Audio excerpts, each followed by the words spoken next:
લોકમત ન્યૂઝમાં આપનું સ્વાગત છે।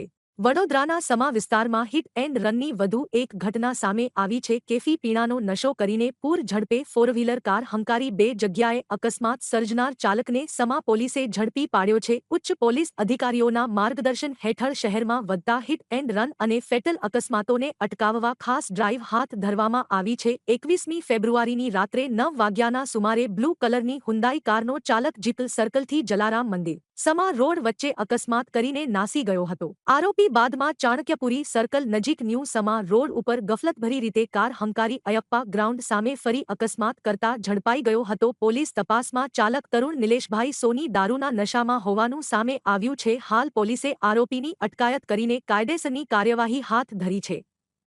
મારું નામ તરુણ નિલેશભાઈ સોની છે। ગઈકાલ રાત્રે મેં સમા વિસ્તારમાં દારૂ પીને ફોર વ્હીલર ગાડી ચલાવીને અકસ્માત સર્જેલો હતો, જેથી સમા પોલીસ સ્ટેશનમાં મારા વિરુદ્ધ કાયદેસરની કાર્યવાહી કરવામાં આવેલી છે। હવે પછી હું આવી ભૂલ નહીં કરું અને હું તેના માટે માફી માંગુ છું।